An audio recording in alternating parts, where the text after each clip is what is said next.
Hello बच्चों, मैं जयनाथ राय, विज्ञान शिक्षक किसान टर्कल बरहनी चंदौली। आज हम कक्षा 10 के दूसरे अध्याय आम्ल क्षारक और लवण के अंतर्गत हम लोग विभिन्न प्रकार के लवणों का अध्ययन कर रहे थे।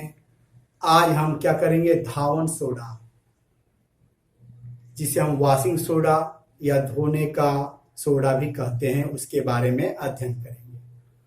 इसका जो अणु सूत्र होता है वो Na2CO3 10H2O होता है, अर्थात इसको हम बोलते हैं क्या, सोडियम कार्बोनेट डेकाहाइड्रेट। डेका माने 10, हाइड्रेट माने जल के अणु। जब सोडियम कार्बोनेट में 10 जल के अणु जुड़ जाते हैं तो उसे बोलते हैं सोडियम कार्बोनेट डेकाहाइड्रेट बोलते हैं। इसी को धावन सोडा इसलिए कहते हैं कि कपड़े धोने के काम में इसका इस्तेमाल करते हैं, इसीलिए धावन सोडा भी कहते हैं। आइए बनाने की विधि देखते हैं। बनाने की विधि में जब हम लोग क्या है, सोडियम बाइकार्बोनेट बनाए थे, उसी सोडियम कार्बोनेट को हम लोग जब गर्म करते हैं तो हमको सोडियम कार्बोनेट NaCO3 जल और कार्बन डाइऑक्साइड गैस प्राप्त होती है। इसी को हम लोग क्या करते हैं, क्रिस्टलीकरण करेंगे, अर्थात 10 अणु जल से हम लोग क्रिया कराएंगे तो हमको मिलेगा क्या, सोडियम कार्बोनेट डेकाहाइड्रेट, जिसे हम लोग धावन सोडा कहते हैं। अब दूसरी विधि है कि जब हम लोग क्या करते हैं, सोडियम हाइड्रोक्साइड से कास्टिक सोडा करते हैं, इसके सांद्र विलयन में जब हम लोग कार्बन डाइऑक्साइड गैस मिलाते हैं तो सोडियम कार्बोनेट और जल की प्राप्ति होती है। इसी सोडियम कार्बोनेट का हम लोग क्रिस्टलीकरण करेंगे, अर्थात 10 अणु जल से क्रिया कराते हैं तो हम लोग क्या बोलते, सोडियम कार्बोनेट डेकाहाइड्रेट अर्थात धावन का सोडा प्राप्त होता है। आइए हम इसके भौतिक गुणों के बारे में अध्ययन कर ले। जो सोडियम कार्बोनेट से धावन सोडा वो रंगहीन होता है। इसका जो क्रिस्टल होता है वो सफेद कलर का होता है। धावन सोडा या सोडियम कार्बोनेट के एक अणु में 10 क्या होते हैं, क्रिस्टलन जल होते हैं। 10 अणु क्रिस्टलन जल होते, अर्थात एक सोडियम कार्बोनेट में 10 जल के अणु होते, उसे क्रिस्टलन जल कहते। आइए रासायनिक गुण देखते हैं। ऊष्मा का प्रभाव, जब हम सोडियम कार्बन डेकाहाइड्रेट में जब हम उसको क्या करते हैं, हीट देते हैं, गर्मी देते हैं, तो सोडियम कार्बोनेट भी टूट जाता है और 10 मोल जो हाइड्रोजन उसका निकल जाता है। इसे हम बोलते हैं निर्जल सोडियम कार्बोनेट। यह अच्छी तरह से कपड़ा वपड़ा धो नहीं पाते हैं, इसीलिए धूप में आपके पाउडर ये सब को नहीं रखना चाहिए, अर्थात उसके अंदर उपस्थित जो नमी है, जल है, वो उड़ जाएगा तो निर्जल आपका पड़ जाएगा क्या, आपका सोडियम कार्बोनेट, जो अच्छी तरह से कपड़े धो नहीं पाता है। अगला है जल से क्रिया।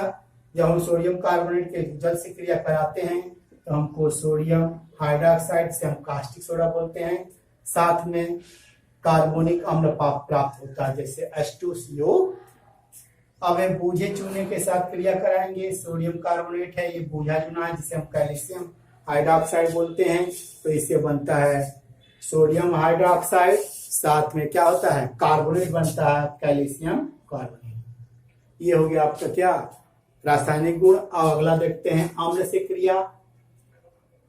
जब सोडियम कार्बोनेट का H2SO4 से रिएक्शन कराते हैं तो सोडियम सल्फेट बनता है, जल बनता है और कार्बन डाइऑक्साइड गैस बनती है।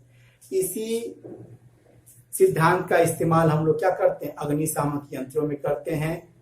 अग्निशामक यंत्रों में इन दोनों का उपयोग किया जाता है। इन दोनों का जब मिलन होता है तो कार्बन डाइऑक्साइड गैस निकलती है, इसी को आग बुझाने के रूप में इस्तेमाल किया जाता है। आइए हम उपयोग देखते हैं। जो धावन सोडा उसका कांच के में उपयोग करते हैं, कागज उद्योग में करते हैं, साबुन या डिटर्जेंट बनाने वाले उद्योग में इसका उपयोग करते हैं। बोरेक्स तो सुहागा के निर्माण में भी क्या है, धावन सोडा का इस्तेमाल होता है। जल की स्थायी जब कठोरता होती है, जल में कठोरता आ जाती है जो स्वास्थ्य के लिए हानिकारक होती है, उसको दूर करने के लिए हम लोग क्या करते हैं, धावन सोडा का इस्तेमाल करते हैं। और आखिरी में हम लोग धावन सोडा का उपयोग घर के साफ सफाई में भी करते। अब बच्चों हम पढ़ेंगे क्या, अगला टॉपिक है plaster of Paris.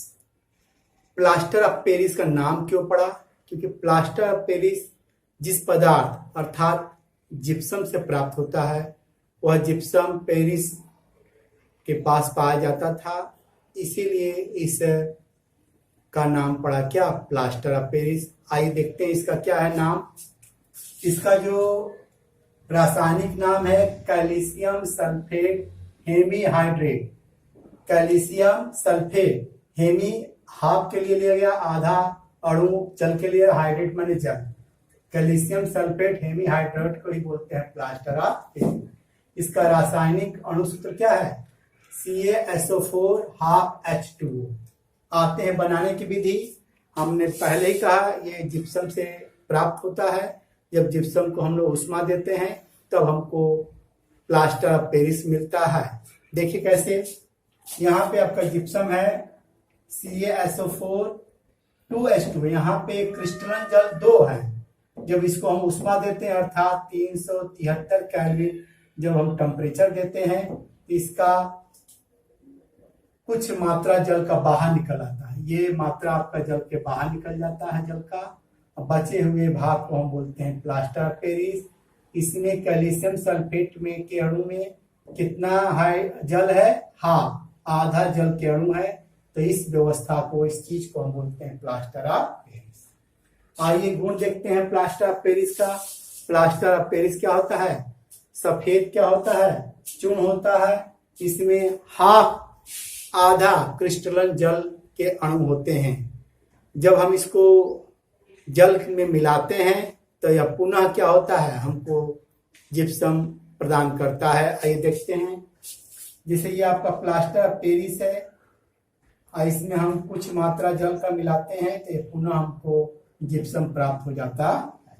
Plaster of Paris का क्या उपयोग है, प्लास्टर ऑफ पेरिस का उपयोग खिलौने बनाने के काम में आता है, सजावटी सामान बनाने के काम आता है। जो सतह होता है, दीवार होता है, उसको चिकना बनाने के लिए प्लास्टर ऑफ पेरिस का इस्तेमाल कर सकते हैं। और हॉस्पिटल में जो हड्डी के डॉक्टर्स होते हैं, हड्डियों को जोड़ने के लिए उसके ऊपर प्लास्टर एक परत चढ़ाते हैं। इसी प्लास्टर ऑफ पेरिस का इस्तेमाल करते।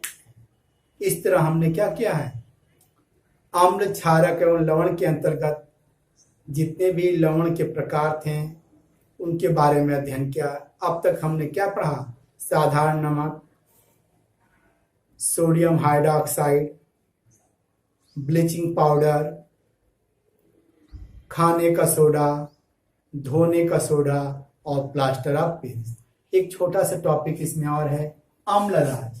अम्लराज किसे कहते हैं, यह अनुपात होता है सांद्र HCl और सांद्र HNO3 नाइट्रिक अम्ल। सांद्र हाइड्रोक्लोरिक अम्ल जिसमें हम 3 मोल ले लेंगे और 1 मोल नाइट्रिक अम्ल मिला देंगे। 3:1 का जो अनुपात, 3:1 का जो अनुपात बनेगा उसी को बोलते हैं अम्लराज। यह अत्यधिक संक्षारक प्रवृत्ति का होता है। यहाँ तक कि इसमें हम लोग सोना और प्लेटिनम को डालेंगे तो वह भी घुल जाएगा। ये अम्लों का राजा है, अम्ल राज कहते हैं। इस तरह हमने क्या हुआ, अम्ल, क्षारक और लवण के टॉपिक को क्या हुआ, पूरी तरह अध्ययन कर लिया। धन्यवाद।